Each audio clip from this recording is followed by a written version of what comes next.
جعلنا من المتمسكين بولایت امیر المؤمنین الحمد للہ الذی جعلنا من المتوصلین بالفضل العباس علیہ السلام ثم الحمد للہ الذی جعلنا من المنتظرین صاحب الاصل والزمان اللہم ایکا نعبد و ایکا نستعین الصلاة والسلام بتحیت والاکرام علی اشرف الانبیاء والمرسلین واولادہ الطیبین الطاہرین المعصومین المنتجبین المہدیین المظلومین ثم الصلاة والسلام علی مخدومت نوع الانسان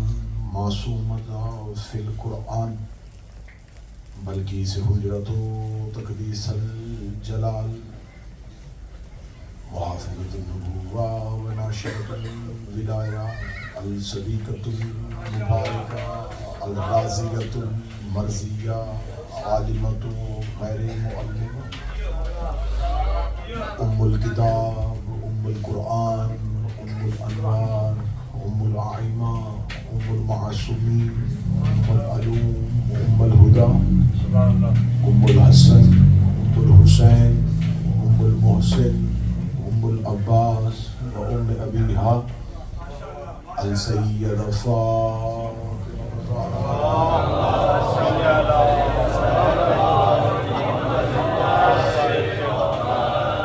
ولعن اللہ تعالی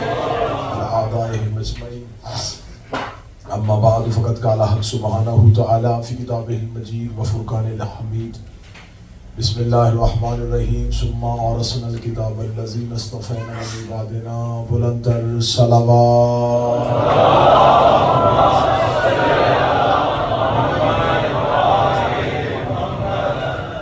دعا ہے مالکان ذکر بندگان ذکر کا وارثان ذکر کی بارگاہ میں پیش ہونا قبول فرمائے مالکان عزت بارگاہ عزت میں آئے ہوئے ہر صاحب عزت کی عزت کو محفوظ فرمائے جتنے بھی آپ اس امام بارگاہ دعائے زہرا میں پرسائے جناب سیدہ کے لیے حاضر ہوتے ہیں میری مالکن آپ کی اس صحیح کوشش اور کاوش کو تسبیح میں شمار فرمائے میرا مالک ایام اعظام میں ذکر حسین میں گزرے ہوئے ایک ایک لمحے کو میری شہزادی عبادت میں شمار فرمائے بندر کو ٹھیک بات چھوڑ دیں میرے آقا و میرے مولا ہماری اس پرسوں سے ہمارے نازوں سے ہمارے اس ذکر سے راضی ہو اس انجمن غلامان حضرت عباس ان کے متعلقین منتظمین خدمت گزار اس امام بارگاہ میں آنے والے اس امام بارگاہ کی خدمت کرنے والے جو موجود ہیں جو جا چکے ہیں میرا مالک تمام کو اس کا اجر فرما وارث کے ظہور میں تعجیل فرما دعائیں قبولیت تک پہنچائیں سہارا درود کرنے مل کے بواز بلند صلوات تلاوت فرما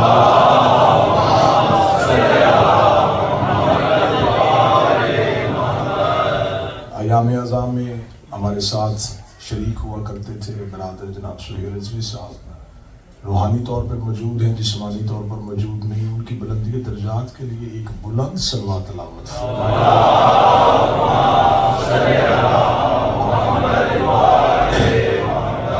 اجازت ہے ذکر شروع کیا جا سکتا سلسلہ گفتگو اذہان عالیہ میں محفوظ ہوگا طالب علمانہ اور انتہائی کم علمی کا اعتراف کرتے ہوئے لیکن دہلیز سیدہ سے مانگی خیرات پر اعتماد کرتے ہوئے ہر روز مجلسوں میں موضوع سخن ہے قرآن والکتاب معروضات آپ کی بارگاہوں میں ہدیہ کی جا رہی ہیں۔ خدا فرماتا ہے سورہ مبارکہ فاطر میں، ہم نے وارث کیا الکتاب کا ان لوگوں کو جنہیں ہم نے مصطفیٰ کیا ہوا تھا۔ کل کی گفتگو میں قرآن اور کتاب کا فرق، مصطفیٰ کون ہوتے ہیں، مصطفیٰ کسے کہا جاتا ہے، ان کے بارے میں بتایا۔ خدا چاہتا تو سیدھا قرآن ہمارے دلوں پہ نازل کر سکتا تھا، اس نے ایسا نہیں کیا۔ اس خدا نے جب اس قرآن کو ہم تک پہنچانا تھا تو اس خدا نے اس قرآن کو لوح محفوظ پہ رکھا۔ لوح محفوظ سے جبریل امین نے اٹھایا، وہ قلب پیغمبر پہ لے کے آیا، قلب پیغمبر سے زبان رسالت پہ آیا، پھر ہمارے کانوں تک پہنچا۔ وہ خدا جو سب کچھ کر سکتا تھا، علی کل شیء قدیر ہے، مشورہ وہ کسی سے لیتا نہیں، احتیاج اس کی کسی کو ہے نہیں، اس خدا نے سیدھا قرآن ہمارے ہی قلوب پہ نہیں اتارا، کیونکہ جیسا قرآن پاک تھا ویسا قلب پاک چاہیے تھا۔ کیونکہ یہ بات کلیہ طے شدہ ہے کہ ہمیشہ ظرف جو ہوتا ہے وہ مظروف کی قیمت بتاتا ہے۔ جیسا مظروف ہو ویسا ظرف ہونا چاہیے، جیسا مظروف ہو ویسا ظرف ہونا چاہیے۔ میں ابتدا میں ویسے خطابت کا یہ طریقہ نہیں ہوتا کہ ابتدا مثال سے یا تمثیل سے دی جائے، لیکن مجبوری بن گئی تو مجھے یہاں مثال دینی پڑ رہی ہے کہ اگر میں کسی کو ایک عمدہ پانی جو ہے وہ کسی خستہ گلاس میں ڈال کے دوں تو وہ پانی کی عمدگی بھی جو ہے وہ بھی ضائع ہو جائے گی۔ میں کہوں گا انتہائی عمدہ پانی، انتہائی لذیذ پانی، انتہائی قیمتی پانی، وہ کہے گا پانی عمدہ بھی ہے، صاف بھی ہے، شفاف بھی ہے، لیکن جس گلاس میں مجھے دیا گیا ہے وہ گلاس اس قابل نہیں تھا۔ اس کا مطلب ہے کہ ظرف مظروف کا پتہ دیتا ہے، مظروف ظرف کی اہمیت کو بتاتا ہے، جیسا ظرف ہو ویسا مظروف ہوتا ہے۔ اگر ایک ماچس کی ڈبی میں 1 کروڑ روپے کا ہیرا رکھ دیا جائے تو وہ 1 روپے کی ڈبی 1 کروڑ کی ہو جائے گی۔ قیمت ڈبی کی نہیں ہے، ہیرے نے اسے انمول کر دیا ہے، اس ہیرے نے اسے انمول کر دیا ہے۔ شطر آخر تک دینے لگا ہو، ولایت علی نے ہماری قیمت نہیں ہمیں انمول کر دی۔ ہم اس قابل نہیں تھے،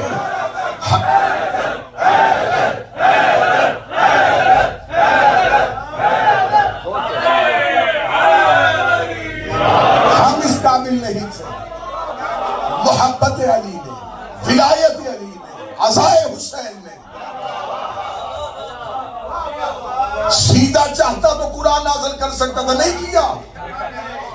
قلب پیغمبر پہ میرے مالک تو سب کچھ کر سکتا تھا، تو نے قرآن کیسے بھیجا؟ لوح پہ، جبریل، قلب پیغمبر، زبان پیغمبر، پھر ہم تک۔ جس لوح پہ رکھا، لوح معصوم، جو قریب بیٹھا صاحب ہے نا، جس لوح پہ آیا وہ لوح معصوم، جس فرشتے نے اٹھایا وہ فرشتہ معصوم، جس دل پہ آیا وہ دل معصوم، جس زبان سے جاری ہوا وہ زبان معصوم۔ خدا نے اتنے معصوم وسیلوں سے قرآن کو گزار کے ہم تک پہنچا کے اس جاہل امتی کو خبر دی ہے۔ کل کو اسی قرآن کو اپنے مرنے والے کو بھیجنا ہو، سیدھا بھیجنے کی غلطی نہ کرنا، معصوم وسیلوں کے۔ میں نے جیسے اتارا تھا، جیسا دیا ویسے لوں گا، دیا بھی معصوم کے بغیر نہیں، لوں گا بھی معصوم کے بغیر نہیں۔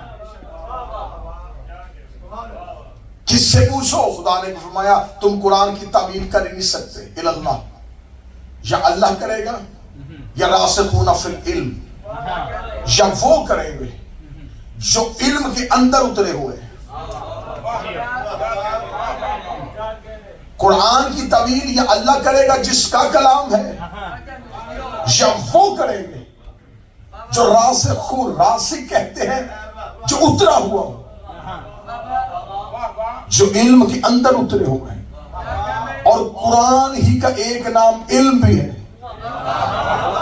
سر نہیں ہلانا، میں قرآن کی آیت پڑھتا ہوں۔ خدا کہتا فمن حاجک فیہ من بعد ما جاءک من علم، اے میرا حبیب یہ علم آنے کے بعد بھی نہیں مان رہا. یہاں علم سے مراد قرآن، راسخون فی العلم، جو قرآن کے باہر نہیں ہے، اندر ہے، جو قرآن کے اندر اترے ہوئے ہیں. میں پھر مثال دیتا ہوں. ایک شخص دریا کے کنارے میں بیٹھ، اسے بابا جی پیاس لگی، پیاس کی شدت میں وہ پانی پینا چاہے، اور وہ دریا کے کنارے میں بیٹھ کے کہے کہ میں سارا پانی پی لوں، تو وہ اتنا ہی پیے گا جتنی اس کی بدن میں استطاعت ہے. زیادہ سے زیادہ ایک بدن کتنا پی لے گا؟ وہ ایک وقت میں جتنی بھی پیاس ہو وہ 2 لیٹر پی لے گا. اور وہ 2 لیٹر پانی پینے کے بعد دریا کو دیکھے کہ اس میں سے 2 لیٹر کم ہوا ہے.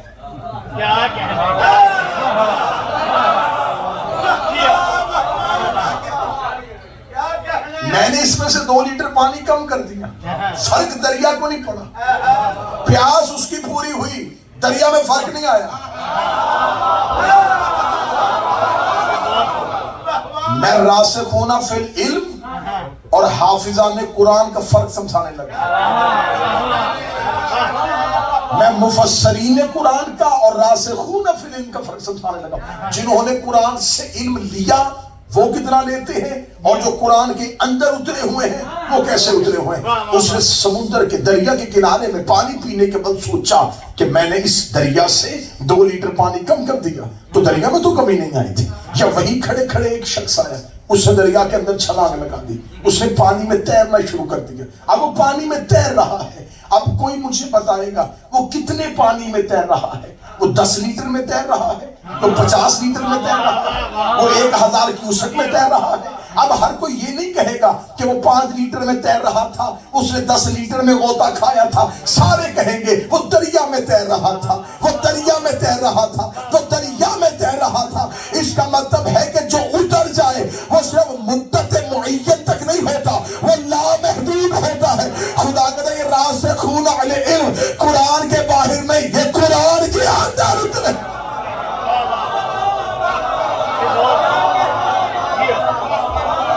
آئیے اب تقریر کو ایک عمدہ موڑ کی طرف لے کے جائیں.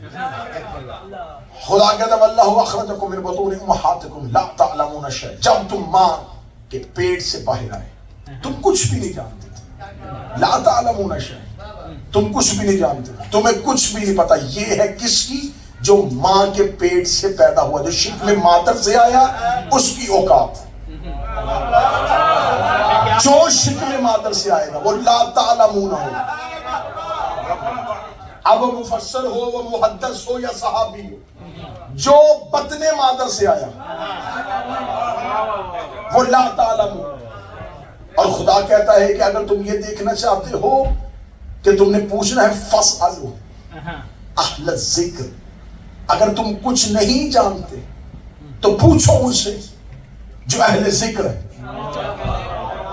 میں نے پہلے کہا تھا کہ 5 کے بعد مجلسیں جو ہیں وہ مشکل مراحل میں جاری شروع، 5 کے بعد مجلسیں مشکل مراحل میں چلیں گے. فاسألوا اہل الذکر، سوال کرو کن سے؟ جو اہل ذکر ہے. اب اہل ذکر کون ہے؟ اہل ذکر، اہل اور ذکر مضاف مضاف علیہ. بیت اللہ اللہ کا گھر، بیت مضاف اللہ مضاف علیہ. کتاب اللہ اللہ کی کتاب، کتاب مضاف اللہ مضاف علیہ. یہاں ہے اہل ذکر. اہل ذکر سے پوچھو. میرے مالک تو نے یہاں پر اہل ذکر کہا ہے. یہ اہل ذکر کون ہوتے ہیں؟ ہمیں بتائیے اہل ذکر کیا ہے. قرآن کی ایک آیت نے سر اٹھایا، اس کا بسم اللہ الرحمن الرحیم اِنَّا نَحْنُ نَزَّلْنَا الذِّکْرَ وَلَهُ الْحَافِظُونَ. بے شک ہم نے ذکر کو نازل کیا. اس کا مطلب قرآن میں ذکر سے مراد ہے قرآن. دوسری جگہ پر خدا کہتا ہے کہ ہم نے ذکر رسولہ، ہم نے رسول کو ذکر بنا کے بھیجا. اس کا مطلب قرآن کہتا ہے رسول بھی ذکر ہے، قرآن بھی ذکر ہے. اس کا مطلب اہل ذکر سے مراد ہے یا محمد کے گھر والے یا پھر قرآن کے گھر والے.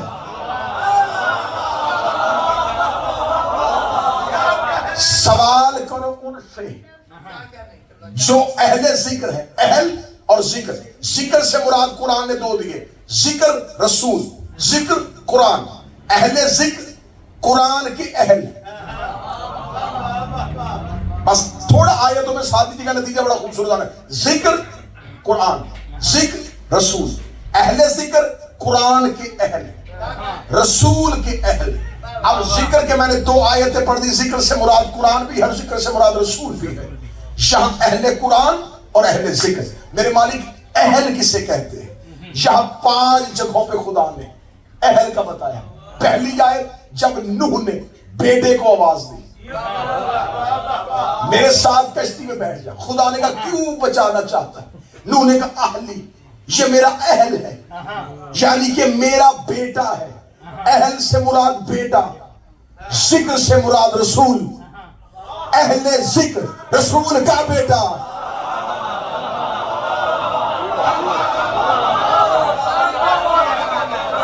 اب تھوڑی سی میری مجبوری ہوگی کیونکہ میں آیتوں کو آیتوں سے جوڑنے لگا ہوں، یہاں میں اپنی خطابت نہیں ڈال سکتا. نوح نے کیا کہا؟ اہل، یہ ہے میرا اہل. یہ نہیں کہا کہ بیٹا، وہ نہیں کا لفظ نہیں ہے، اہلی میرا اہل. اور خدا نے کیا کہا؟ تو خدا نے کہا کشتی چلا، میں نے تیرے اہل سے نکال دیا. میرے اللہ کیا یہ میرا بیٹا نہیں؟ فرمایا ہے لیکن اہل میں نہیں. یا پھر اچھا کر کے جملہ دو اہل سبحان کے، یہ تیرے اہل رہا ہی نہیں ہے، اب یہ نا اہل ہو گیا ہے. میرے مالک یہ نا اہل کیسے ہو گیا؟ فرمایا اس نے تجھے انکار کر دیا ہے. تو باپ نہیں تھا، تو وقت کی حجت تھی، اس نے حجت کا انکار کر دیا، یہ نا اہل ہو گیا. اس نے حجت کا انکار کر دیا، یہ نا اہل ہو گیا. اب مجھے نہیں پتا کس کے سینے پہ شکن آئے گا اور کس کے چہرے پہ ولایت علی کی مسکراہٹ آئے گی. نوح کا بیٹا نوح کی حجت کا انکار کرے، اللہ اسے نا اہل کر دیتا ہے.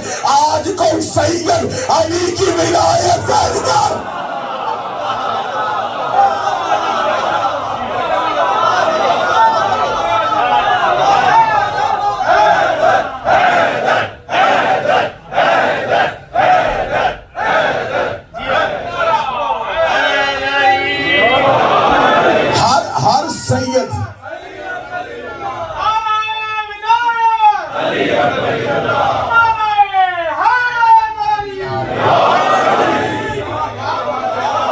ہر سید اہل نہیں ہوتا، کچھ نا اہل بھی ہوتے. اہل سے مراد اہل ذکر. ذکر سے مراد میں نے 2 بس یہ ذکر رسول، ذکر قرآن. اہل سے مراد بیٹا، اہل ذکر رسول کا بیٹا. ذکر سے مراد قرآن، قرآن کا بیٹا. جو بندے چپ بیٹھے میں تیرا اندر کا سوال سمجھ گیا کہ قرآن کی تو اولاد نہیں ہوتی. تو میں نے کل نہیں پڑھا تھا علی قرآن ہے.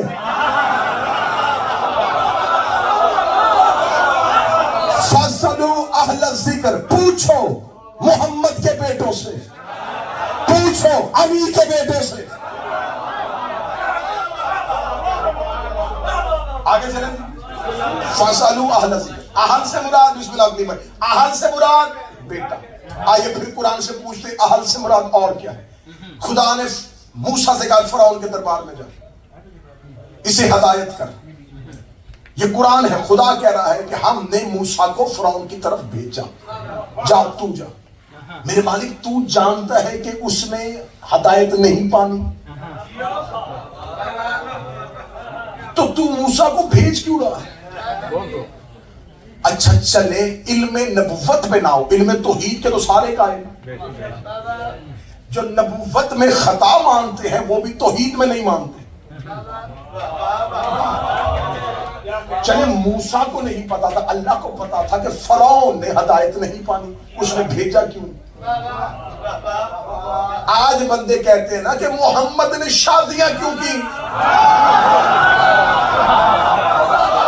حسن نے کیوں کر لی تھی، رسول نے انہیں پاس کیوں بٹھا لیا تھا. تو پہلا سوال اللہ سے کرو، جب فرعون نے ہدایت لے لی نہیں تھی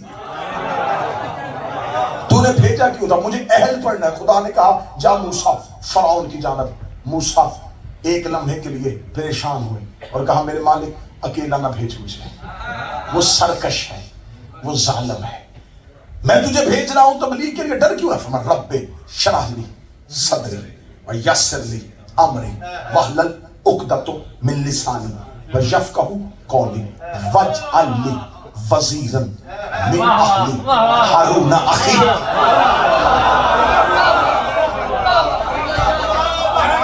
میرے اللہ میرے سینے کو کشادہ کر، میری زبان پہ امر کو جاری کر دے، اور میرے بھائی ہارون کو میرا وزیر بنا. وزیر وزارت جو کمر کا بوجھ اٹھائے اسے وزیر کہتے. تو میری پشت کو مضبوط کر، میری کمر کے پیچھے کھڑا کر میرے بھائی ہارون کو. وَاجْعَلْ لِي وَزِيرًا مِنْ أَهْلِي. یہاں پھر لفظ اہل آیا بھائی کے لیے.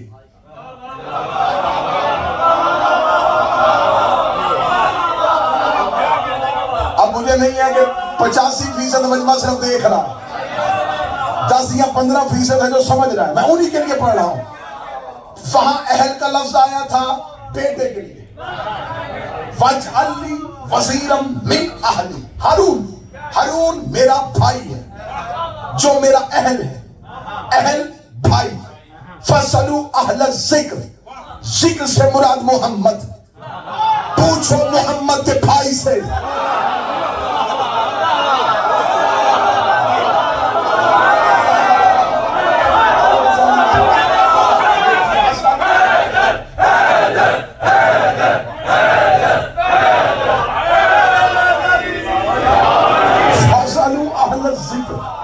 پوچھو مصطفیٰ کے بھائی سے. میرے اللہ میرے بھائی ہارون کو میرا وزیر بنا. موسیٰ نے خود نہیں بنایا. تمہیں حسین کا واسطہ قریب رہنا. موسیٰ نے خود نہیں بنایا. موسیٰ نے کہا میرے اللہ میری جرت نہیں ہے میں اپنا وزیر بناؤں، میں صرف نام دوں گا، بنانا تو نے. نام دوں گا، بنانا تو نے. اور جب موسیٰ جیسا نبی اپنا وزیر نہیں بنا سکتا تو عرب کے بدوؤں نے محمد کا وزیر کیسا.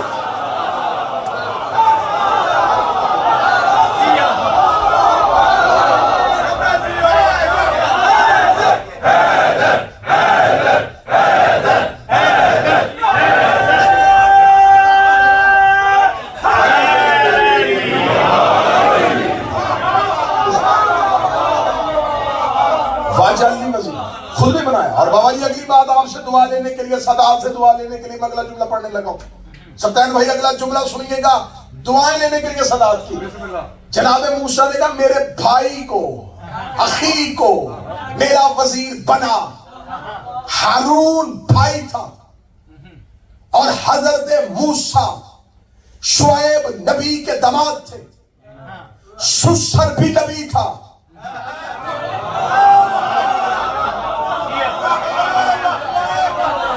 حضرت شعیب کے داماد تھے.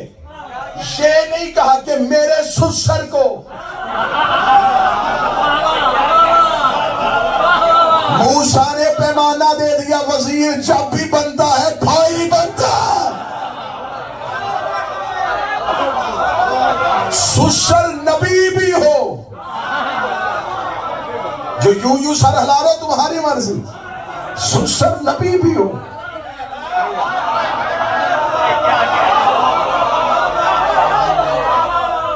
وزیر نہیں ہوتا. وَاجْعَلْ لِي وَزِيرًا مِنْ أَهْلِي هَارُونَ أَخِي. میرے بھائی ہارون کو میرا وزیر بنا. اور رسول کی حدیث مستدرک حاکم نیشابوری میں بھی لکھی ہوئی ہے. رسول نے فرمایا یا انی انت و منی بمنزلۃ ہارون من موسیٰ. تیری میرے ساتھ وہ نسبت ہے جو ہارون کو موسیٰ سے تھی. لا نبی بالی، لیکن میرے بعد نبی کوئی نہیں. لیکن ایک فرق ہے دونوں میں. موسیٰ نے کہا تھا میرے بھائی ہارون کو وزیر بنا. وَاجْعَلْ لِي، لی کا لفظ ہے. وَاجْعَلْ لِي، میرے بھائی ہارون کو میرے لیے. تو بنا، صرف تو نے بنانا ہے، لیکن ہے میرا. مجھ میں سے ہے، تو بنا. مجھ میں سے ہے مجھ میں سے.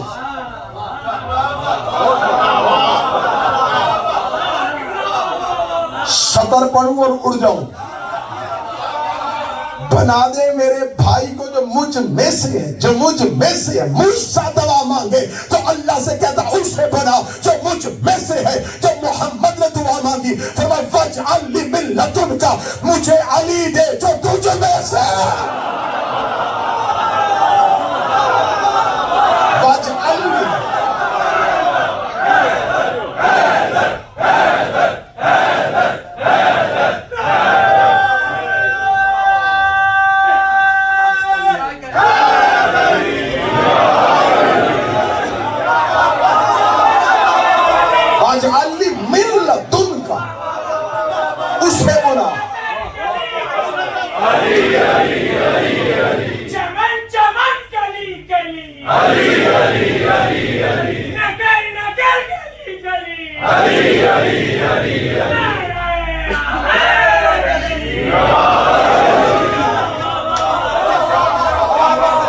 جو تجھ میں سے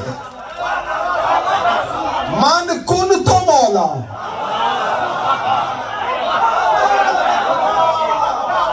فعلی مولا۔ دو طرح سے یہ حدیث پڑھی جاتی ہے، دونوں طرح سے ٹھیک ہے۔ ایک من کن تو مولا فحاز علی مولا، ایک من کن تو مولا فعلی مولا۔ ایک ہے حاضہ کے رسول نے اشارہ کیا تھا جس کا میں مولا اس کا یہ علی مولا۔ ایک حدیث ہے کہ نہیں یہ کا اشارہ نہیں ہوتا، من کن تو مولا فعلی مولا۔ لیکن دونوں احادیث پہ اس حدیث کا حوالہ ضرورت ہی نہیں ہے۔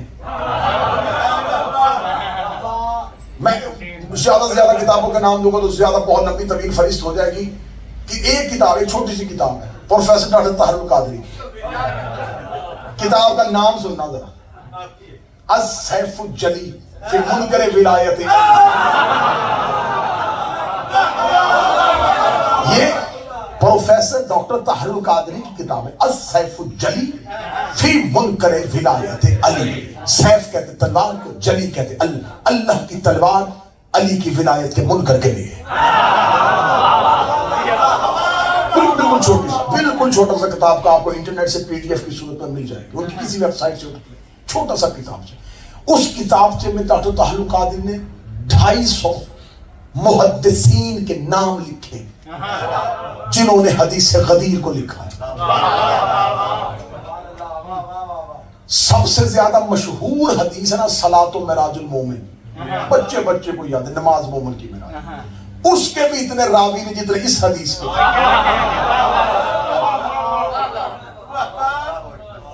مذہب اسلام کے دامن میں جس حدیث کے سب سے زیادہ راوی ہیں وہ غدیر والے۔ من کن تو مولا ہو فہذا یا فعلی مولا، فے ہے، مولا ہو فا علی، یہ دو مولاؤں کے درمیان ایک فے ہے۔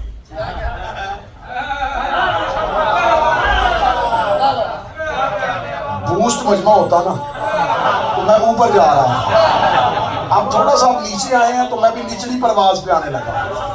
معرفت والا جملہ ایسی پرواز میں دیا جاتا ہے، من کن تو مولا فہا، یہ مولا ادھر بھی مولا، درمیان میں فے ہے۔ جملہ میں نے پڑھنا یوں ہوا کے جھونکے کے لئے، یہ دونوں مولاؤں کے درمیان جو فے ہے یہ وہی ہے جو کن فیکون کے درمیان ہے۔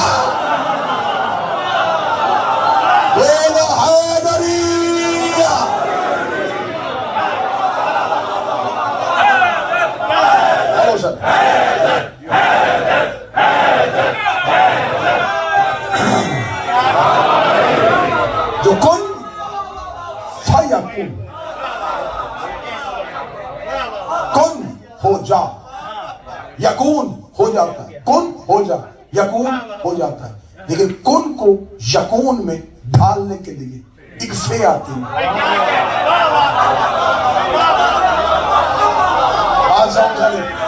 جو اس کے کن کو یکون میں وہی فے ان دو مولاؤں کے درمیان۔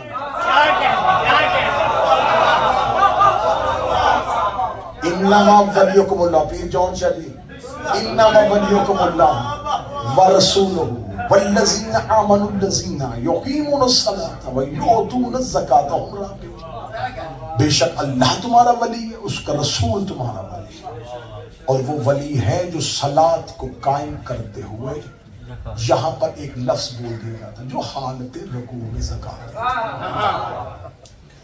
لفظ تبدیل کر کے اچھا کر کے کہنا. یہ میں اس کی جتنی ڈیفینیشن کہو گے، جتنی گہرائی میں کہو گے چلا جاؤں گا. حالت رکوع میں نہیں، جو صاحب رکوع ہے.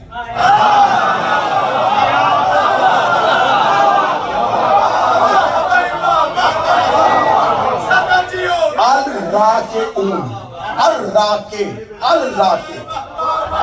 الف لام ہے، الراکعون یہ صاحب رکوع ہے. اور صرف راکع کا لفظ نہیں آیا، راکعون جمع کا صیغہ. سارے وہ ولی ہیں جو صاحبان رکوع ہیں.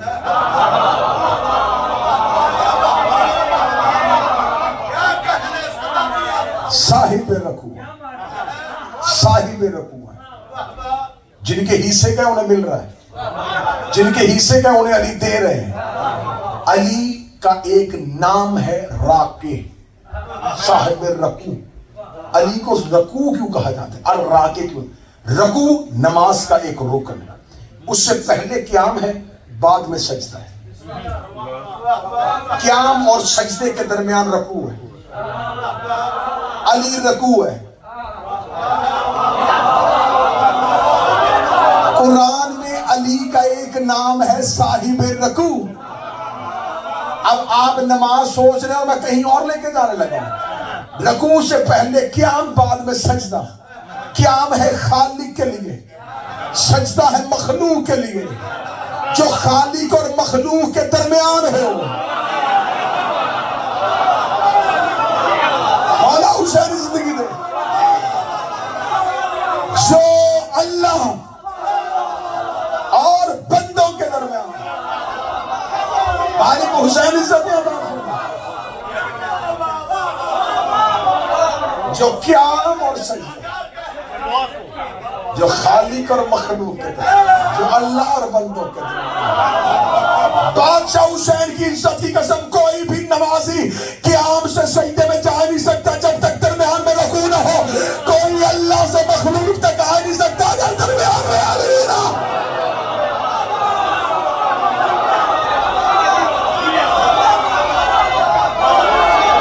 خالق سے مخلوق تک.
جس نے صحیفہ سجادیہ میری قوم کو دیا ہے، میرے امام زین العابدین نے نجف میں آ کے علی کی قبر پہ ہاتھ رکھ کے جو پہلا سلام کیا تھا، آج چھٹی زیارت اسی سلام سے شروع ہو رہی ہے۔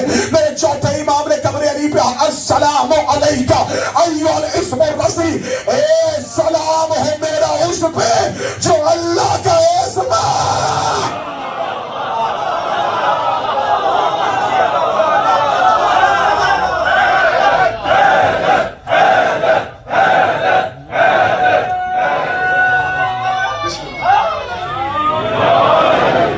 سلام ہو میرا اس پہ جو اللہ کا اسم ہے۔ خدا کہہ رہا تسبیح کرو اللہ کے اسم کی، تسبیح کرو اللہ کے اسم کی، اسم سے مراد ہے۔ جب خدا نے فرشتوں سے کہا تو سجدہ کرو، تو انہوں نے کہا ہم سجدہ اس کو کریں، نحن نسبح بحمدک ونقدس لک، ہم تیری تسبیح کرتے ہیں، تیری تقدیس کرتے ہیں۔ فرشتے کرتے ہیں تسبیح۔ تسبیح عبادت ہے، لیکن صرف عبادت نہیں۔ خدا نے یہ نہیں کہا کہ میرے ملائکہ عبادت، فرمایا تسبیح کریں۔ تسبیح ہے ایک اسم کو بار بار دہرانا۔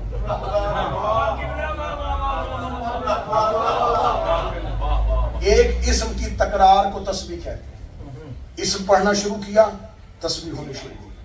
خدا کہتا پورے قرآن میں خدا نے ہر جگہ پہ کہا میرے ملائکہ تسبیح، میرے فرشتے تسبیح، میرے فرشتے تسبیح، میرے فرشتے تسبیح، میرے فرشتے تسبیح۔ ایک بندے نے امام سے کہا خدا پورے قرآن میں کہا فرشتے تسبیح کرتے تسبیح کرتے تسبیح کرتے، یہ تو بتا کرتے کس کی ہے؟ کہتا علی علی۔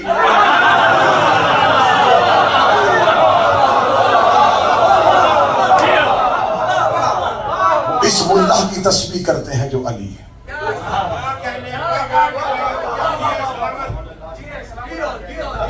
بس انشاءاللہ یہیں سے گفتگو کل مسلسل کریں گے، اور بالکل ہم نتیجے کی سرحد کے قریب ہو رہے ہیں کہ وہ معارف قرآن، وہ حقیقت قرآن، وہ مظلومیت قرآن، اور آخری مجلس میں میں پڑھوں گا قرآن کی شہادت۔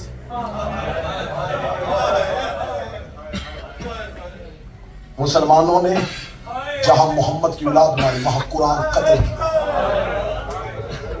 اتنا مظلوم ہے، یہ ہمارے گھروں کی الماریوں میں پڑا ہوا ہے۔ یہ وہ زخمی قرآن ہے جسے امت نے قتل کر دیا۔ سادات و غیر سادات، آج ہے عالیہ کے بیٹوں کی شہادت۔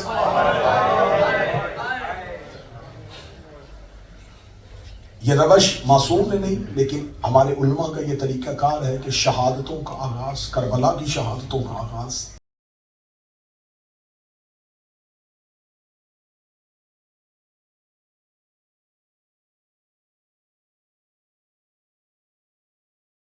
فرزندان مسلم کی شہادت کربلا کے لیے ہے، کربلا میں جو باضابطہ کربلا میں شہادتیں ہوئیں ان کا آغاز علماء کیا کرتے تھے 5 محرم کو شہادت قوم، اس کی ایک وجہ وہ بیان کیا کرتے ہیں۔ مگر اس کی وجہ یہ، آج پوری دنیا میں چلے جاؤ، پوری دنیا میں چلے جاؤ، ہر جگہ پہ آپ کو سادات ملے گی، ہر جگہ سادات آباد ہے۔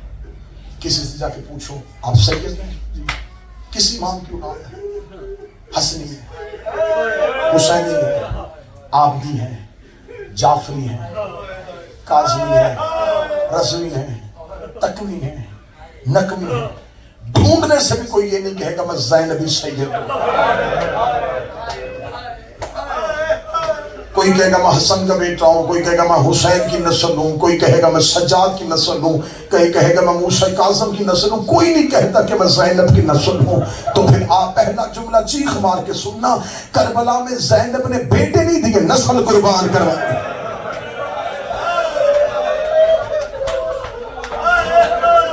نسل قربان کروائی ہے عالیہ نے۔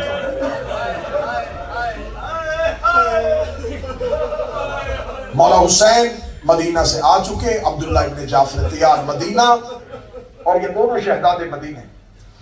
حسین مکہ آئے، مکہ میں امام حسین نے جب احرام توڑے، رستے میں تھے، حسین کا قافلہ گزر رہا تھا، پیچھے سے کسی کی آواز آئی کوئی حسین کو روکے۔ مولا حسین نے عباس خبر لیں گے کون ہے، عباس نے سر پر گھوڑا دوڑایا، واپس گئے۔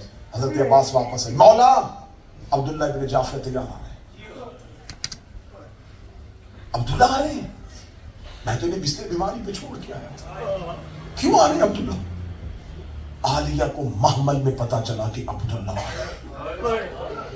عباس جی آقا زادی، کون آ رہا ہے؟ شہزادی عبداللہ آ رہا ہے۔ حسین کو ملنے سے پہلے عبداللہ کے قریب جا کے کہ عالیہ پوچھ رہی ہے روکنے تو نہیں آیا؟ اگر روکنے آیا ہے تو پھر زینب کہتی ہوں ادھر حسین کا گھوڑا نکلے گا، ادھر زینب کا جنازہ نکلے گا۔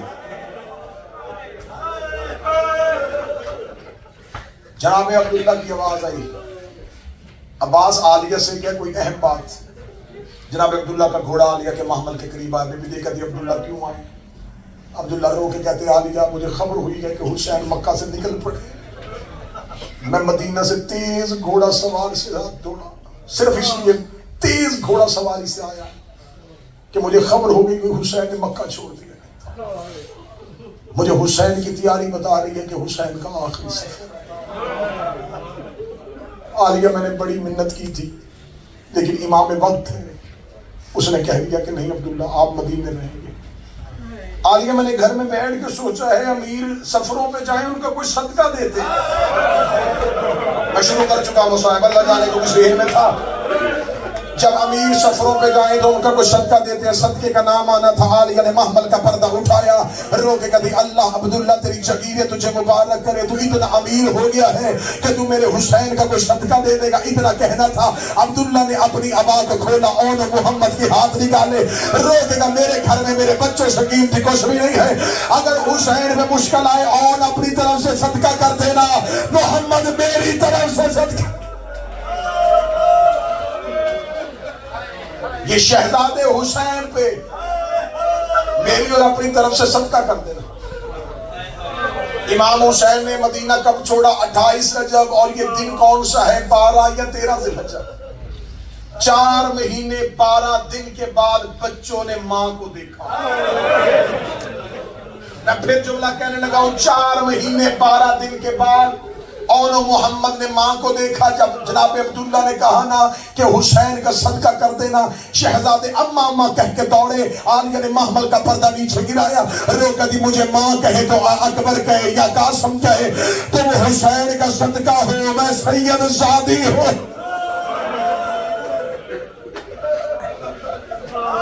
پہنچ گئے حسین کربلا، مجھے مکمل شہادت پڑھنی ہے شہزادوں، اس لیے میں آرام اور اطمینان سے شہادت لے کے چلنے لگا۔ شہزادے کربلا میں پہنچے،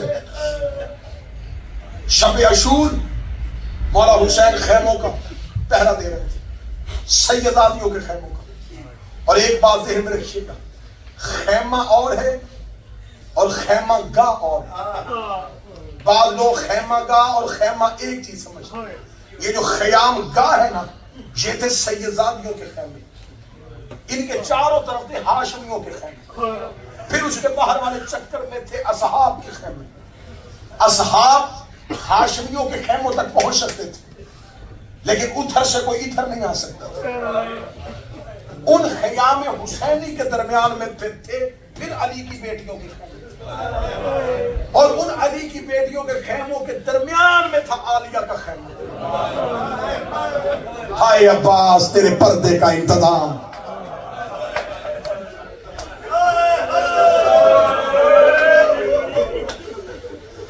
شب عاشور ہر ماں قربانی تیار کر رہی تھی، حسین جب بھی کسی خیمے کے باہر سے گزرتے کوئی ماں دے کے کہتی ہے قاسم تو یتیم ہے لیکن کل قاسم ایسے لڑنا دشمن کو پتہ چل جائے کہ حسن کو لڑنے کا انداز آتا تھا۔ کوئی ماں کہتی ہے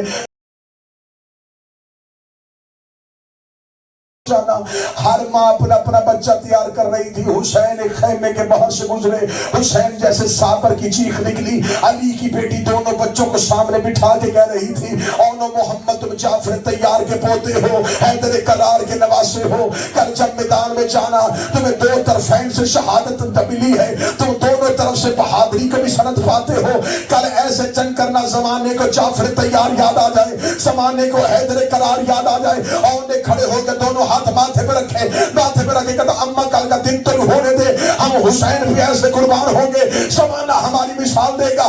رو کی اور کا ماتھا چوم کہتی اور ایک کوشش کرنا، کربلا سے باہر جا کے گرنا، حسین کو لاش اٹھانے کی زحمت نہ دینا۔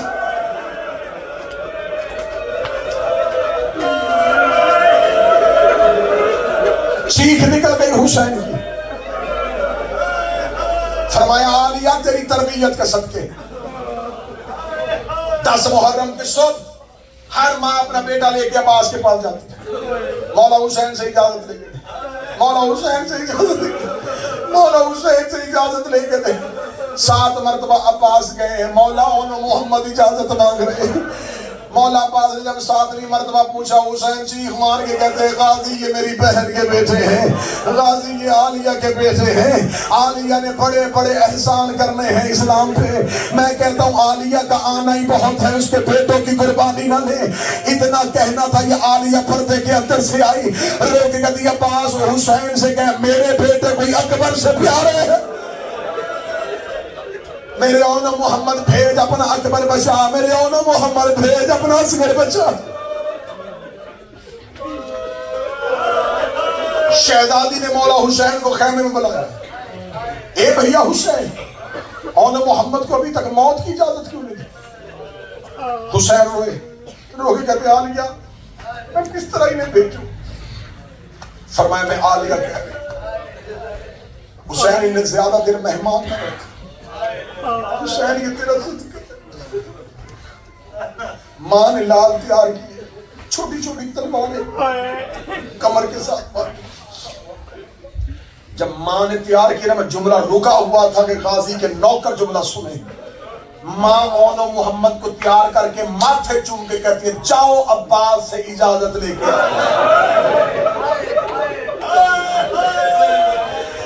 بی بی رو کے کہتی عباس اپنے دونوں ہاتھ اٹھا، میرے بچے اپنے ہاتھ کے نیچے سے گزار۔ حضرت عباس نے اپنے ہاتھوں کے ساتھ اونو محمد کو گھوڑے میں بٹھایا، آخری ودا کرنے کے لیے آئے ماں کا۔ شہزادی عالیہ رو کے کہتی اون جی اماں، محمد جی اماں، 3 ماں کے حکم یاد رکھیں، بیٹا فرات کی طرف دیکھنا نہ،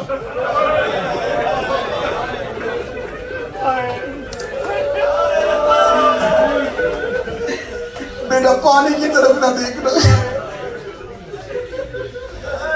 اماں اگلا حکم۔ بی بی رو کے کہتی ہے حملہ اتنا زبردست کرنا، حسین کو ٹیلے پہ بابا یاد، اماں حکم، اماں اگلا حکم۔ بی بی رو کے کہتی ہے آن تو بڑا ہے، محمد چھوٹا ہے، میں تجھے حکم دینے لگی ہوں، گھوڑے سے گرنے تک حسین کو ہاتھ سے سلام کر، او میرا حسین سلاموں کا ترسا ہوا، ہاتھ پیشانی پہ رکھ کے حسین کو سلام کر، آن کربلا سے باہر گرنا، اماں آخری سلام، حسین کو سلام، غازی کو سلام، ودا کیا۔ دونوں شہزادوں نے اکٹھے گھوڑے دوڑائے، اکٹھے گھوڑا دوڑا کے، میں نے پہلے کہا تھا مجھے مکمل شہادت سنا دے، اونو محمد نے فرات کا کنارہ خالی کروایا۔ اب جنگ کا کربلا میں نقشہ کیا تھا، اونو محمد کے گھوڑے کربلا میں، عباس ٹیلے پہ، حسین زمین پہ، فضا دروازے پہ، زینب مسلح پہ۔ عالیہ فضا کو دیکھ رہی تھی، فضا حسین کو دیکھ رہے تھے، حسین عباس کو دیکھ رہے تھے، عباس مقتل کی طرف دیکھ رہے تھے۔ عباس کے چہرے پہ نور آ گیا، عباس کے چہرے کی رنگت سرخ ہوئی۔ حسین نے کہا عباس خیر ہے؟ کہتا مرحبا جعفر تیار کے پوتو، فرات کا گھاٹ خالی کروا لیا ہے، اونو محمد نے دریا کا کنارہ خالی کروا لیا ہے۔ حسین دیکھ رہے کیسے لڑ رہا ہے میرا، اور فرمایا دائیں ہاتھ میں تلوار ہے، بائیں ہاتھ میں نیزہ ہے، لاکھوں کے لشکر کو کہہ رہا سامنے آؤ، میں جعفر تیار کا پوتا ہوں۔ حسین کی آواز آئی مرحبا اور مرحبا محمد۔ یا تھوڑی دیر بعد عباس کی آواز آئی اور آنکھیں کیوں بند کر رہا ہے، فرات پہ آنکھیں کیوں بند کر رہا ہے؟ حسین کی آواز آئی کیا ہوا؟ فرمایا اور نے فرات میں آنکھیں بند کر لی ہیں۔ زینب کی آواز آئی بند رہنے دے، میں نے حکم دیا تھا۔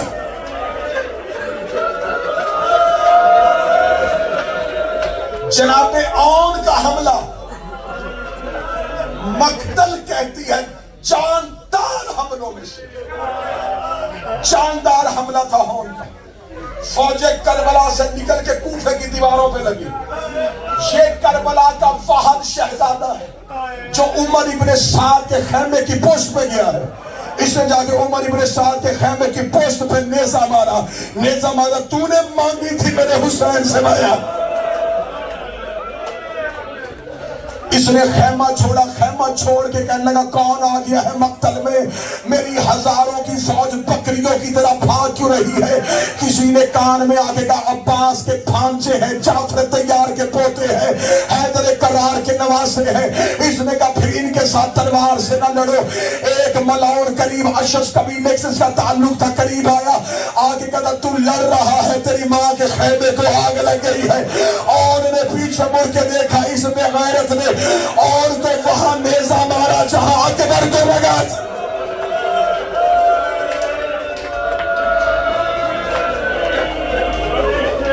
اس جملے کے لیے میں محنت کر کے آیا. آن کے لگا سینے پہ نیزہ. آن کے سینے پہ نیزہ کا لگنا تھا. آن کو پتا چل گیا. بھاگتے گھوڑے کی زین سے اور گرنے لگے.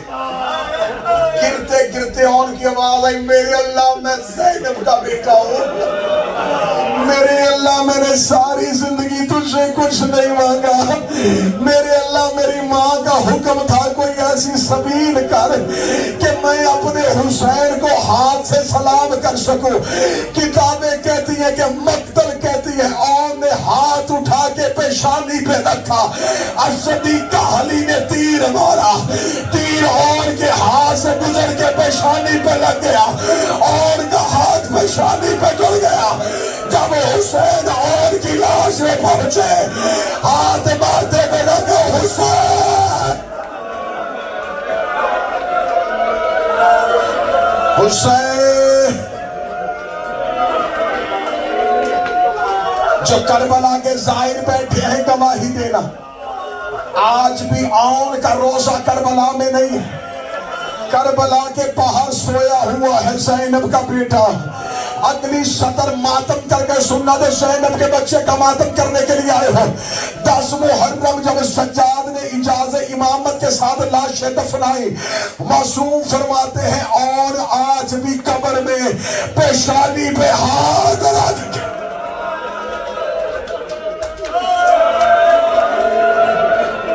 محمد چھوٹا شہزادہ مقتل میں گر گیا. چھوٹا مقتل میں گرا، بڑا کربلا کے باہر گرا. چھوٹے کی لاش عباس نے اٹھائی. آج بھی جناب محمد گنج شہداء میں دفن ہے اور کربلا سے باہر دفن ہے. 10 محرم کو شمر ملعون حسین کا قاتل کہتا ہے جب ہم نے خیموں کو آگ لگا رہے تھے ہم نے دیکھا کہ خیام حسینی سے ہر ماں دوڑی ہے. ہر ماں اپنے اپنے بچے کی لاش پہ چلی گئی ہے. شمر ملعون خود قاتل حسین کہتا ہے میں حسین کے سجاد کے قریب گیا. میں نے جا کے کہا ان 2 بچوں کی ماں مر گئی ہے. ہر لاش پہ ماں آئی ہے، ان 2 بچوں کی لاشوں پہ ان کی ماں نہیں آئی. آواز آئی حیا کر یہ میری پھپھی کے بیٹے ہیں، یہ زینب کے بیٹے ہیں. آواز آئی کہاں ہے علی کی بیٹی؟ فرمایا اکبر کی لاش ڈھونڈ رہی. اکبر کی لاش ڈھونڈ رہی ہے، حسین کی لاش ڈھونڈ رہی ہے. میں پوری ذمہ داری کے ساتھ جملہ پڑھنے لگا ہوں. شام غریبہ عالیہ بیٹوں کی لاشوں پہ نہیں آئی. گزر گئی مقتل سے علی کی بیٹی، پڑی رہی ویسے ہی لاشیں. چلی گئی شام، نپالی کہتے. پلٹ کے آ گئی واپس مدینہ. جب مدینہ واپس آئی حضرت عبداللہ ابن جعفر طیار شہزادی کو لینے کے لیے آئے ہیں. بی بی عالیہ حضرت عبداللہ کے ساتھ اپنی حویلی پہنچی. عبداللہ کی حویلی کا دروازہ 2 سال کے بعد علی کی بیٹی سر کے بال سفید کمر جھکی ہوئی شہزادی دروازے پہ گر گئی. فضا رو کے کہتی عالیہ کیوں گری ہے؟ رو کے کہتی فضا تو مدینے سے لے کے مدینے تک میرے ساتھ رہی ہے. میں سارے رستے یا حسین کو روئی یا اکبر کو روئی، یا حسین کو روئی یا اکبر کو روئی. آج 2 سال بعد اپنے گھر آئی ہوں, مجھے میرا اور یاد آ گیا, مجھے میرا محمد یاد آ گیا. اور میرے بیٹے کربلا میں سو گئے, اور میری نسل کربلا میں رہ گئی, اور زینب خالی گود آ گئی. ماتم حسین